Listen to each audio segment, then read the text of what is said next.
ఏంటి రజని, ఆ కుమారస్వామి ఇంకా వచ్చినట్లేడు? అవును, బహుశా సెలవు కావచ్చు. అవును, కంపెనీలో అందరూ అతని గురించి మాట్లాడుకునేది నిజమేనంటావా? పిచ్చి సుమా, ఒకవేళ నిజం కాకపోతే అతనికి ఒకసారి కాకపోయినా ఒకసారైనా కోపం వస్తుంది కదా. అందరికంటే గొప్ప పొజిషన్లోనే ఉన్నాడు. పని కోసం మనలందరినీ కమాండ్ చేసే స్థాయిలో ఉన్నవాడు తన గురించి తప్పుగా మాట్లాడుతున్నామని, ప్రచారం చేస్తున్నామని తిట్టకుండా ఉంటాడా? నువ్వు చెప్పింది కూడా లాజికే. అయితే ఇతనికి పిల్లలు పుట్టరని వాళ్ళ ఆవిడ విడాకులు ఇచ్చేసిందన్నమాట. అంతేగా మరి. కుమారస్వామిని పేరు పెట్టుకున్నందుకు జీవితాంతం ఒంటరిగానే మిగిలిపోతాడేమో. అలా వాళ్ళు మాట్లాడుకునే సమయంలోనే కుమారస్వామి అక్కడికి వస్తాడు. అబ్బా, వచ్చేసాడా బాబు. ఇవాళ ఒక్కరోజైనా వీడి మొహం చూడ్డం తప్పుతుందేమో అనుకున్నాను, కానీ ఆ అదృష్టం లేకుండా పోయింది అని తిట్టుకుంటూ ఇద్దరూ లేచి నిలబడి అతన్ని విష్ చేశారు. వాళ్ళ వెనక టేబుల్లో కొత్తగా జాయిన్ అయిన ఓ అమ్మాయి కూడా లేచి నిలబడింది. రజని, ఈ మధు ఎప్పుడొచ్చింది? ఏమోనే, నాకు తెలీదు. మన మాటలన్నీ వినేసిందంటావా? వింటే మాత్రం ఏంటి, ఆఫీస్లో అందరూ మాట్లాడుకునేదే కదా. రేపటి నుంచి తను కూడా మాట్లాడే విషయమేలే. ఇదిగో మధు, కొత్తగా జాబ్ వచ్చిందన్న ఉత్సాహంలో ఆఫీస్లో ఇలా మాట్లాడుకుంటున్నారని వెళ్ళతనికి చెప్పావో బాగుండదు.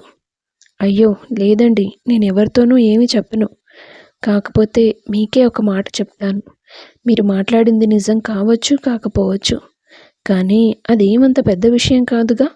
పిల్లలు పుట్టకపోవడం అనే లోపం ఎంతోమందిలో ఉంటుంది. దాన్ని ఎత్తి చూపించి ఎగతాళి చేయడం సంస్కారం అనిపించుకోదు. నాకు తెలిసింది నేను చెప్పాను. మీ మనసుకి కష్టంగా అనిపించేలా మాట్లాడుంటే సారీ అని చెప్పి మధు మళ్ళీ తన టేబుల్ దగ్గర కూర్చొని పని చేసుకోవడం మొదలుపెట్టింది. చూసావా సుమా, దానికి ఎంత పొగరో. సీనియర్స్ కూడా సలహాలు ఇస్తుంది. కాస్త అయినా రెస్పెక్ట్ లేనే లేదు దానికి. ఏదో ఒక ఛాన్స్ దొరుకుతుంది రేవే, అప్పుడు అప్పుడు ఆడుకుందాం దాంతో. కూర్చో అనుకొని వాళ్ళు తమ పనిలో పడిపోయారు. ఆఫీస్లో చాలామంది కుమారస్వామి గురించి తప్పుగా మాట్లాడుకుంటూ ఉండేవారు. అవన్నీ తన చెవిన పడినప్పుడల్లా ఈ ఆఫీస్లో పనిచేసే వాళ్ళందరూ ఆయనకే రిపోర్ట్ చేయాలి, స్ట్రిక్ట్గా ఉంటాడనో పొగరుగా మాట్లాడతానో అనుకుంటే అది వేరే విషయం. కానీ అతని పర్సనల్ విషయం గురించి ఎక్కువగా ఎందుకు మాట్లాడుకుంటారు? ఇవన్నీ సార్కి తెలుసా తెలీదా? ఒక్కోసారి అనిపిస్తుంది వెళ్ళి ఇదంతా ఆయనకు చెప్పేయాలని. కాస్త కూడా మేనస్ లేదు వీళ్ళకి. అలా మధుర ఎంప్లాయీస్ దృష్టి నుండి కాకుండా కుమారస్వామి వైపు నుండి ఎక్కువగా ఆలోచించేది. ఒకరోజు మధుర ఆఫీస్కి దగ్గరగా ఉండాలని ఓ ఫ్లాట్లో అద్దెకి దిగుతుంది. ఆ మరుసటి రోజు యథావిధిగా ఆఫీస్కి వెళ్ళి తిరిగి వస్తున్నప్పుడు కుమారస్వామి ఆమె వెనకాలే ఫాలో అవ్వడం గమనిస్తుంది. ఏంటితను చాలా సైలెంట్ అని, అమ్మాయిల జోలికి వెళ్ళడని ఆఫీస్లో మాట్లాడుకుంటున్నారు. ఇప్పుడు చూస్తే నా వెనక ఫాలో అయి వస్తున్నాడు. అమ్మో, త్వరగా ఇంటికి చేరాలి అని కాస్త భయంగా బండి స్పీడ్ పెంచి ఇంటి దాకా అయితే చేరుతుంది. బండి పార్క్ చేసేటప్పుడు కుమారస్వామి మళ్ళీ అక్కడ కనిపిస్తాడు. ఇక్కడికి కూడా వచ్చేసాడా? భయపడితే లాభం లేదు, నేరుగా వెళ్ళి అడిగేస్తాను అంటూ కోపంగా అతని ముందుకు వెళ్ళి, ఏంటి సార్, మీరు నన్ను ఎందుకు ఫాలో అవుతున్నారు? టీజ్ చేయాలని చూస్తున్నారా? వాట్, నేనేమైనా టీనేజర్నా నీ వెంటపడి నేను టీజ్ చేయాలని ఆలోచించడానికి? మరి ఆఫీస్ దగ్గర మొదలుపెట్టి ఇక్కడి దాకా నా వెనకాలే వచ్చారు మీరు. అసలు నువ్వెందుకు ఇక్కడున్నావు? నేనుండేది ఇక్కడే కాబట్టి వచ్చాను. మీరెందుకు వచ్చారు? అది ముఖ్యం ఇప్పుడు. నేను కొన్ని సంవత్సరాలుగా ఈ అపార్ట్మెంట్లోనే ఉంటున్నాను. నా ఇంటికి నేను రాక ఇంకెక్కడికి వెళ్ళాలి? ఇక్కడుంటారా? అయ్యో, నేను ఇంకా ఏదో అనుకున్నాను. అనుకుంటావు, ఎందుకనుకో, నాన్సెన్స్ అంటూ తిట్టుకుంటూ కుమారస్వామి ముందుకు వెళ్ళిపోయాడు. మధుర అతన్ని ఫాలో అయింది. వాళ్ళిద్దరూ ఎదురెదురు ఫ్లాట్లలోనే ఉంటున్నారు. అది తెలుసుకున్న మధుర, సార్ మా ఎదురు ఫ్లాట్లోనే ఉంటారా? ఇది కూడా ఒక రకంగా మంచిదే. ఈయన గురించి అన్నీ తెలుసుకోవచ్చు. ఈరోజు అపార్థం చేసుకున్నందుకు ఏమనుకున్నాడో ఏమో. ఆ కోపాన్ని ఆఫీస్లో చూపించాడు కదా, చూద్దాం అనుకుని ఇంట్లోకి వెళ్ళిపోయింది ఆమె. మధు, చెప్పమ్మా, ముందు వెళ్ళి స్నానం చేసిరా, పాయసం తయారు చేశాను, తిందువు గాని. సరే అమ్మా, 5 నిమిషాల్లో వచ్చేస్తా. అలా కొద్దిసేపటికి తల్లి తయారు చేసిన పాయసాన్ని ఎంతో ఇష్టంగా తినబోయింది ఆమె. అంతలోనే తనకు ఆలోచన వచ్చింది. ఇవాళ నేను చేసిన దానికి స్వామి సార్కి చాలా కోపం వచ్చుంటుంది. ఈ పాయసం తీసుకెళ్ళి ఆయనకిచ్చి కూల్చేద్దాం అనుకుని అతని ఫ్లాట్కి వెళ్ళింది ఆమె. డోర్ తెరిచి ఉండడంతో లోపలికి వెళ్ళింది. ఏంటి ఎక్కడా కనిపించడం లేదు? బహుశా స్నానానికి వెళ్ళుంటాడు, వచ్చే వరకు ఇక్కడే కూర్చుందాం అనుకుని హాల్లో కూర్చుంటుంది. కాసేపట్లోనే స్నానం ముగించుకొని నడుముకి టవల్ చుట్టుకొని బయటికి వస్తాడు స్వామి. హాల్లో మధుర కూర్చొని ఉందని తెలియక హాల్లోకి వచ్చేస్తాడు. ఆమెను చూసి ఒక్కసారిగా ఉలిక్కి పడతాడు. మళ్ళీ తన గదిలోకి వెళ్ళిపోయి బట్టలు మార్చుకొని ఆమె దగ్గరకు వస్తాడు. ఏయ్, నీకు అసలు మేనస్ ఉందా? లోపలికి వచ్చేటప్పుడు డోర్ నాక్ చేసి కూడా రాలేదు. ఇంట్లో మనిషి కనిపించినప్పుడు వెనక్కి వెళ్ళిపోవాలని కూడా తెలియదా? డోర్ తీసే ఉంది కదా సార్, అందుకే నాక్ చేయలేదు. మీరు స్నానానికి వెళ్ళారని అర్థమైంది, అందుకే ఇక్కడ కూర్చున్నాను. మీ ఇంట్లో సామాన్లు ఏమైనా ఎత్తుకుపోయానా ఏంటి? ఇందాక మిమ్మల్ని అపార్థం చేసుకున్నాను కదా, కోపంగా ఉంటారని. ఉంటే మా అమ్మ పాయసం అద్భుతంగా చేస్తుంది, మీకోసమే తీసుకొచ్చాను. ఇది తింటే మీ మూడ్ ఇట్టే మారిపోతుంది. సరే, అక్కడ పెట్టేసి వెళ్ళిపో, మళ్ళీ ఇంకెప్పుడు రావద్దు. సరే. ఇదిగో మధు, ఇందాక నాకు తెలుసు సార్, ఇందాక మిమ్మల్ని టవర్లో చూసిన విషయం ఎవరికీ చెప్పొద్దంటారు. ఫ్లాట్స్లో ఎవరికీ చెప్పకూడదా? ఆఫీస్లో కూడా చెప్పకూడదా? ఎక్కడా చెప్పకూడదు. అలాగే, వస్తాను. రావద్దనే కదా చెప్తున్నాను, మళ్ళీ వస్తానంటావేంటి? సర్లేండి, అయితే పాయసం తినేసి మీరే గిన్నె తీసుకొచ్చి మా ఇంట్లో ఇచ్చేయండి అని చెప్పి తమ ఇంటికి వెళ్ళిపోతుంది. అదేంటి, పాయసం నిన్ను తినమంటే ఎదురింట్లో ఇచ్చొస్తున్నావు? ఎవరతను? మా బాస్ అమ్మా. బాసా? అంటే కంపెనీ ఓనర్ కాదనుకో, మా సీనియర్. మేం పనిచేసే ఆఫీస్కి అతనే హెడ్. అలాగా, నేను ఓసారి పలకరించిరానా? వద్దమ్మా, ప్రతిదానికి అరుస్తాడు. అలా మధుకి స్వామికి మధ్య గిల్లి గజ్జాలు మొదలయ్యాయి. ఎదురింట్లోనే ఉన్నా కూడా స్వామి మధురని కానీ తన తల్లిని కానీ ఒక్కసారి కూడా పలకరించేవాడు కాదు. ఆమె పలకరించినా కసురుకునేవాడు. మధుకి అతనితో గొడవ పడ్డం సరదాగా అనిపించేది. ప్రతిరోజు ఒకలా అతను చిరాకు పడే పనులు చేస్తూ ఉండేది. అలా కొద్ది రోజులు గడిచాక ఓసారి రాత్రి 9 గంటలకు స్వామి ఇంటి తలుపు తడుతుందామె. ఈ టైంలో ఎవరు అనుకుంటూ వచ్చి డోర్ తీశాడు స్వామి. నువ్వా? నీకు వేళాపాళా ఏమీ ఉండదా? ఇక్కడికి రాకూడదని ఎన్నిసార్లు చెప్పాను? ఎందుకు? ఇదేమైనా డేంజర్ జోనా? ఏం చేసినా ఊరుకుంటున్నానని ఇంతకింత ఎక్కువే విసిగిస్తున్నావు నువ్వు. నీకు పింక్ స్లిప్ ఇస్తే తప్ప బుద్ధొచ్చేలా లేదు. చూడండి సార్, మీతో ఆర్గ్యూ చేయడానికి నేను రాలేదు. నేను అర్జెంటుగా బయటికి వెళ్ళాలి. నాకు మీ బైక్ కావాలి. వాట్? నీకు బైక్ ఉంది కదా? అది సరిగ్గా ఉంటే మిమ్మల్ని ఎందుకు అడుగుతాను? రిపేర్ వచ్చింది. అయినా నా బైక్ నువ్వెలా నడుపుతావు? అది జెంట్స్ బైక్. ఆ మొక్క మాకు తెలియదా? అయినా జెంట్స్ బైక్, లేడీస్ బైక్ ఏమీ ఉండవు. నాకు నడపడం వచ్చు. వస్తే మాత్రం నేనెందుకు ఇవ్వాలి? మా అమ్మ రోజు నైట్ బీపీ ట్యాబ్లెట్ వేసుకోవాలి సార్. ఆల్రెడీ గంట దాటిపోయింది. సాయంత్రం ఆఫీస్ నుండి వచ్చేటప్పుడు మర్చిపోయాను. మెడికల్ షాపులు పక్కన లేవు కదా, కాస్త దూరం వెళ్ళాలి. ముఖ్యమైన విషయాలు మర్చిపోతావు, అనవసరమైనవి గుర్తుపెట్టుకుంటావన్నమాట. అయినా సరే, నిన్ను నమ్మి నేను బండి ఇవ్వను. ఆ ట్యాబ్లెట్స్ కవర్ తీసుకొచ్చివ్వు, అలాంటిదే నేను తీసుకొస్తాను. అది మా అమ్మ ఊడ్చి పడేసింది సార్. ఎలా తెస్తావు? ఒక మెడికల్ షాప్ అతనికి గుర్తుంటాయి, అతని దగ్గరికి వెళ్తాను. అబ్బా, సరే పద, నేనే తీసుకెళ్తాను అంటూ ఆమెను తనతో పాటు బండి మీద బయటికి తీసుకెళ్లాడు అతను. దారి పొడవునా ఒకరినొకరు తిట్టుకుంటూనే ఉన్నారు. మొత్తానికి మెడికల్ షాప్కి వెళ్ళి ట్యాబ్లెట్స్ తీసుకుని ఇంటికి వచ్చేశారు.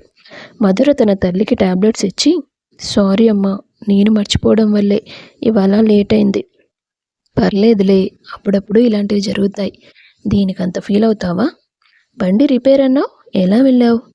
స్వామి సార్ హెల్ప్ చేశారులే. థ్యాంక్స్ అయినా చెప్పావా? లేదు. ఇంత రాత్రిపూట అంత హెల్ప్ చేస్తే థ్యాంక్స్ కూడా చెప్పవా? సరేలే, నువ్వు పడుకో అని తల్లికి చెప్పి మళ్ళీ వెళ్ళి స్వామి ఇంటి తలుపు తట్టిందామె. అతను డోర్ తీసి, నీకు నిద్ర రాదా? ఇందాకే కదా తిట్టాను, మళ్ళీ వచ్చి తలుపు తడతావేంటి? మీకు థ్యాంక్స్ చెప్దామని వచ్చాను, గొడవ పెట్టుకోవడానికి రాలేదు. ఏ, రేపు తెల్లారేలోపు చచ్చిపోతావా ఏంటి? అప్పుడు కూడా చెప్పొచ్చు కదా. ఆఫీస్లో మీ గురించి అందరూ ఏదేదో మాట్లాడుకుంటారు, కానీ నేను మిమ్మల్ని సపోర్ట్ చేస్తూ వచ్చేదాన్ని. వాళ్ళు మాట్లాడిందేమో కానీ మీకు బాగా పొగరైతే ఉంది, అందుకే మీ ఆవిడ మిమ్మల్ని వదిలేసి వెళ్ళిపోయి ఉంటుంది. అంటూ తను మాట్లాడడంతో స్వామికి బాగా కోపం వచ్చింది. ఆ కోపంలో ఆమె చెంప చెళ్ళు అనిపించాడు. తలుపు వేసుకొని లోపలికి వెళ్ళిపోయాడు. మధుర అక్కడి నుంచి కదల్లేదు. ఆమెకి ఎలా స్పందించాలో అర్థం కాలేదు. స్వామిలో గిల్టీ ఫీలింగ్ మొదలైంది. తను ఒకవేళ బయటుందేమో చూద్దాం అంటూ తలుపు తెరిచాడు. సారీ మధు, నువ్వు అలా అనేసరికి కోపం కంట్రోల్ చేసుకోలేకపోయాను అంటూ అతను మాట్లాడుతుండగానే మధుర నెమ్మదిగా అడుగులేస్తూ అతని ఇంట్లోకి వెళ్ళి కూర్చుంటుంది. ఏమైంది, ఇక్కడికి వచ్చి కూర్చున్నావు? మీరు నన్ను కొట్టారు, మీకు అర్థమవుతోందా? అందుకే కదా సారీ చెప్తున్నాను.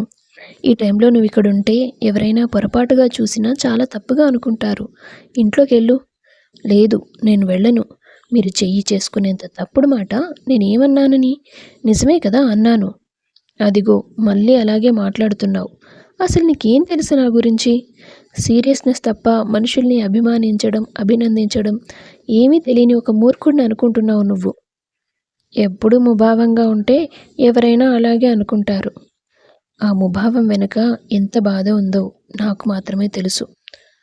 భార్యతో విడాకులైనంత మాత్రాన అంత బాధపడాలా? లోకంలో ఎవరికీ అవ్వడం లేదా? నీకు చెప్పినా అర్థం కాదులే. నాకన్నీ తెలుసు. మీకు పిల్లలు పుట్టరని మీ ఆవిడ మిమ్మల్ని వదిలేసి వెళ్ళిపోయిందంట కదా.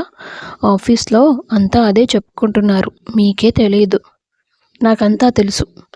తెలిసి కూడా ఊరుకుంటున్నారా? అయినా మీకు పిల్లలు పుట్టకపోతే అది జనం మాట్లాడుకోవాల్సిన అవసరం ఏంటి? లోకంలో ఎంతోమందికి పిల్లలు లేరు. అలా చీప్గా మాట్లాడితే నాకు చాలాసార్లు కోపం వచ్చింది. మీకెందుకు రావడం లేదు? నా మీద అభిమానం ఉన్న వాళ్ళైతే నా గురించి చీప్గా ఎందుకు మాట్లాడతారు మధు? అసలు నన్ను అభిమానించని వ్యక్తులు ఏదో మాట్లాడుకుంటున్నారని నేనెందుకు పట్టించుకోవాలి? సారీ సార్, నేను మీ గురించి చాలా తప్పుగా అర్థం చేసుకున్నాను. మీరెంత గొప్పగా ఆలోచిస్తున్నారు. అలాంటి మిమ్మల్ని మీ భార్య ఎందుకు కాదనుకుంది? ప్లీజ్ సార్, నాకైనా చెప్పండి. ఇప్పటి నేను ఎదుటి వాళ్ళకి అర్థమయ్యేలా లేకపోవచ్చు, కానీ ఒకప్పటి నేను వేరు. మా అమ్మ చిన్నప్పుడు చనిపోతే మా నాన్న మళ్ళీ పెళ్లి చేసుకోకుండా నన్నెంతో గారంగా పెంచాడు. అందుకే ఆయన చెప్పింది చెప్పినట్టు వినేవాడిని నేను. ఆయన కోరుకున్నట్టుగా మంచి ఉద్యోగం సంపాదించాను. ఆ తర్వాత నాన్న నాకు పెళ్లి సంబంధం చూశారు. అదే మొదటిసారి నేను రమ్యను చూడ్డం. చూసిన మొదటి క్షణంలోనే ఆమె మీద అపారమైన ప్రేమ పెంచుకున్నాను. ఇక నుంచి తనే నాకు జీవితం అనుకున్నాను. పెళ్ళయ్యేదాకా తను నాతో ఒక్క మాట కూడా మాట్లాడలేదు. నాకు మాట్లాడే ధైర్యం చాలలేదు. మొత్తానికి మా పెళ్లి జరిగిపోయింది. అప్పుడు మేము వైజాగ్లో ఉండేవాళ్ళం. తను వచ్చాక తనకి ఎలాంటి ఇబ్బంది కలగకూడదని ఒక డబుల్ బెడ్రూమ్ ఫ్లాట్ తీసుకున్నాను. కావలసిన ఫర్నిచర్తో అందంగా రెడీ చేశాను. కానీ తను ఇంట్లోకి అడుగుపెట్టిన తర్వాత కూడా నాతో మాట్లాడలేదు. నా రూమ్లో కాకుండా ఖాళీగా ఉన్న రూమ్లో తన సామాన్లన్నీ సర్దుకుంది. మొదట్లో నాకేం అర్థం కాలేదు. పెళ్లి చూపుల తర్వాత మాట్లాడకపోతే సిగ్గనుకున్నాను. ఇప్పుడు ఏమనుకోవాలో తెలియలేదు. రోజులు గడుస్తూ వచ్చాయి. తను ఉదయాన్నే ఏదో ఒక టిఫిన్ రెడీ చేసి తినేసి వెళ్ళిపోయేది ఆఫీస్కి. మళ్ళీ సాయంత్రానికి వచ్చేది. ఇద్దరి కోసం వంట నేనే చేసేవాడిని. నెమ్మదిగా తనని అడిగే ప్రయత్నం చేశాను, ఎందుకలా ఉంటున్నావని. సమాధానం లేదు. ఓసారి తను ఆఫీస్కి వెళ్ళిపోయిన తర్వాత తన రూమ్లోకి వెళ్ళాను. తన వస్తువుల్లో నాకు రమ్య ఎవరో అబ్బాయితో కలిసి దిగిన ఫోటోలు కనిపించాయి. అప్పుడు నాకు విషయం అర్థమైంది. తనకి బలవంతంగా పెళ్లి చేశారని. ఆ రోజు సాయంత్రం, రమ్య, నీకు ఈ పెళ్ళి ఇష్టం లేదనే విషయం నాకు అర్థమైంది. నువ్వు ఇంకెవరినో ప్రేమించావు కదా? అవును. నువ్వు ఇప్పుడు కావాలనుకున్నా వెళ్ళిపోవచ్చు రమ్య. నేను నీకు ఎలాంటి సంకెళ్ళు వేయను. మన పెళ్లి జరిగిన నెల రోజులకే తనకి వేరే అమ్మాయితో పెళ్ళైపోయింది.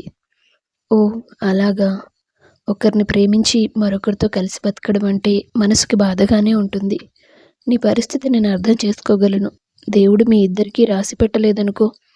నా వైపు నుండి నీకు ఎలాంటి ఒత్తిడి ఉండదు. రోజులు కాదు, సంవత్సరాలు పట్టినా నీ మనసు మారడం కోసం నేను ఎదురు చూస్తాను. థ్యాంక్స్. ఆ సంభాషణ తర్వాత రమ్య నాతో చిన్న చిన్న విషయాల కోసం మాట్లాడేది.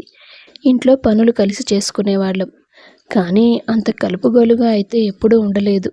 సమయం గడిచిన కొద్దీ మా ఇద్దరికీ పిల్లలెందుకు పుట్టట్లేదన్న అనుమానం మా కుటుంబాల్లో మొదలైంది. హాస్పిటల్స్లో చూపించుకోండి అంటూ బలవంతం చేశారు. నేను ఏదో ఒకటి చెప్పి మాట దాటేస్తూ వచ్చాను. 3 సంవత్సరాలు గడిచాయి. ఓ రోజు తను మా ఆఫీస్లో నాకు అసిస్టెంట్గా పనిచేసే సుధీర్ అనే వ్యక్తితో వెళ్ళిపోతున్నానని ఉత్తరం రాసిపెట్టి వెళ్ళిపోయింది. అది నా జీవితంలో నేను కోలుకోలేనంత పెద్ద షాక్ అయింది. సుధీర్‌కి తనకి ఎలా పరిచయం ఏర్పడిందో తెలీదు. తను నా భార్యని తెలిసి కూడా వాడు రమ్యని తన మాయలో పడేసుకొని తీసుకెళ్ళిపోయాడు. మాకు పుల్లలు పుట్టడం లేదని, నాలో ఏదో లోపం ఉందని, అందుకే నా భార్య ఎవరితోనో లేచిపోయిందని మాట్లాడుకోవడం జనాలకి అలవాటుగా మారింది. ఆ తర్వాత నేను హైదరాబాద్‌కొచ్చేశాను. మీ లైఫ్‌లో ఇంత పెయిన్ ఉంటుందని నేను ఊహించలేదు సార్. సారీ. కానీ మళ్ళీ ఎందుకు పెళ్లి చేసుకోలేదు మీరు? నేనుండే ప్లేస్ మారింది కానీ, నా గురించి జనాలు మాట్లాడిన మాటలు మారలేదు. నేను హైదరాబాద్ వచ్చి 7 సంవత్సరాలైంది. ఇప్పటికీ అదే మాట్లాడుతున్నారంటే నువ్వు అర్థం చేసుకో. ఎవరో ఏదో మాట్లాడుతున్నారని మీ జీవితం బలి చేసుకుంటున్నారా? మా నాన్న కూడా అదే బాధతో మంచం పట్టారు. ఇక్కడికి రమ్మంటే రారు. ఊర్లోనే ఆయనకి ఒక కేర్ టేకర్‌ని అపాయింట్ చేసి నేనిక్కడ జాబ్ చేస్తున్నాను. మరి ఆయన కోసమైనా మళ్ళీ పెళ్లి చేసుకోవచ్చు కదా! నాకిప్పుడు 40 సంవత్సరాలు. 25 ఏళ్ళు కాదు. ఊరుకోండి సార్. 50 ఏళ్ళకి కూడా పెళ్లి చేసుకునే వాళ్ళున్నారు. ఉండొచ్చు. కానీ 3 ఏళ్ళు నాతో పాటు ఒకే ఇంట్లో ఉన్నా కూడా ఒక మనిషికి నచ్చలేదంటే బహుశా నేనెవరికీ నచ్చనేమో అనే అభిప్రాయం నా మనసులో ముద్రపడిపోయింది. ఇప్పటికే చాలా లేటయింది మధు. నువ్వు మీ ఇంటికి వెళ్ళిపో. Okay sir. మధు కోపంలో కొట్టేశాను. ఏమనుకోకు. మరోసారి కొట్టినా కూడా ఏమీ అనుకోను సార్ అని సన్నగా నవ్వి ఆమె అక్కడి నుంచి వెళ్ళిపోయింది. స్వామి అర్థం కానట్టు మొహం పెట్టాడు. నేనేమన్నాను? ఈ పిల్లకి ఏం అర్థమైంది? ఎందుకు నవ్వుతుంది? అని తలగోక్కుంటూ తన గదిలోకి వెళ్ళిపోయాడతను. మధుకి ఆ రోజు రాత్రంతా నిద్రపట్టలేదు. స్వామి జీవితంలో జరిగిన వాటి గురించి ఆలోచిస్తూ ఉండిపోయింది. ఆ పిల్లకి క్యారెక్టర్ లేదనే విషయం ఈయనకు అర్థం కాలేదు. అంతేలే, ఓ మనిషి మీద గుడ్డి ప్రేమ ఉంటే వాళ్ళు చేసే తప్పులకు కూడా మనదే బాధ్యత అన్నట్టు మారిపోతాం. అమ్మో, 12 అయిపోయింది, ఇకనైనా నిద్రపోవాలి అని ఆమె ఎంత ప్రయత్నించినా నిద్ర పట్టలేదు. స్వామితో తనకు జరిగిన గొడవలన్నిటినీ గుర్తు చేసుకుని నవ్వుకుంటూ గడిపేసింది చాలాసేపు. తర్వాత రోజు నుండి ఇద్దరు గొడవ పడ్డం తగ్గించారు. ఆఫీస్కి కలిసి వెళ్ళడం, కలిసి తిరిగి రావడం చేసేవారు. ఆమెతో స్నేహం స్వామిలో చాలా మార్పు తీసుకొచ్చింది. కొన్ని సంవత్సరాల క్రితం అతనికి దూరమైన చిరునవ్వుని అతని పెదాల మీదకి తీసుకొచ్చింది ఆమె. మధు గురించి తలుచుకున్నా సరే మనసులో ఒక తెలియని ఆనందం పుడుతుంది. నేనెప్పుడు నాకే తెలియకుండా తనని ఇష్టపడడం మొదలుపెట్టాను. కానీ ఇది తప్పు. తను నాకంటే చాలా చిన్నది. మా ఇద్దరికీ దాదాపు 15 ఏళ్ల వ్యత్యాసం ఉంది. నేను ఇలా ఆలోచించకూడదు. తనను ఒక మంచి ఫ్రెండ్ లాగా చూడాలి. తన మంచి కోరుకోవాలి అనుకున్నాడు స్వామి. ఓ రోజు మధుర తన తల్లితో, అమ్మా, నీకు నాన్నకి ఏజ్ గ్యాప్ ఎంతమ్మా? ఎందుకే ఇప్పుడు? అబ్బా ప్లీజ్ చెప్పమ్మా. 12 ఏళ్ళు చాలా ఎక్కువ కదమ్మా. ఎక్కువేముంది, మా ఊర్లో 20 ఏళ్ల వయసు వ్యత్యాసం ఉన్నా పెళ్లి చేసేసేవారు. కన్నవాళ్ళు చేసుకోమంటే చేసుకోవడమే. ఎదురు ప్రశ్నలు వేసే అవకాశం మాకెవ్వరూ ఇవ్వలేదు. నేను కూడా అలాగే చేసుకుంటే నువ్వు ఊరుకుంటావా అమ్మా? ఏమంటున్నావే? నేను ఒకతన్ని ఇష్టపడుతున్నానమ్మా.